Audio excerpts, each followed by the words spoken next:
Selamat siang Pak Doni. Nah, saya videoin barang-barang kelengkapannya ya. Jadi barangnya itu ini. Pertama Majestika Uap. Ini modelnya seperti ini. Nanti pegangannya seperti itu ya. Tuh, kalau udah di packing begitu tuh. Nah, ini nih. Ini Majestika Uapnya. Terus ini boiler merek Mamoto, kapasitas 10 liter. Nih, ini kepala setrika uapnya, ada klem dalamnya, ini selangnya, ini kompornya bagian bawah, ini tabungnya ya.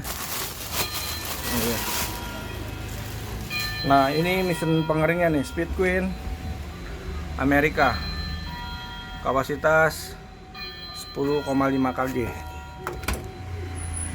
Ini ya.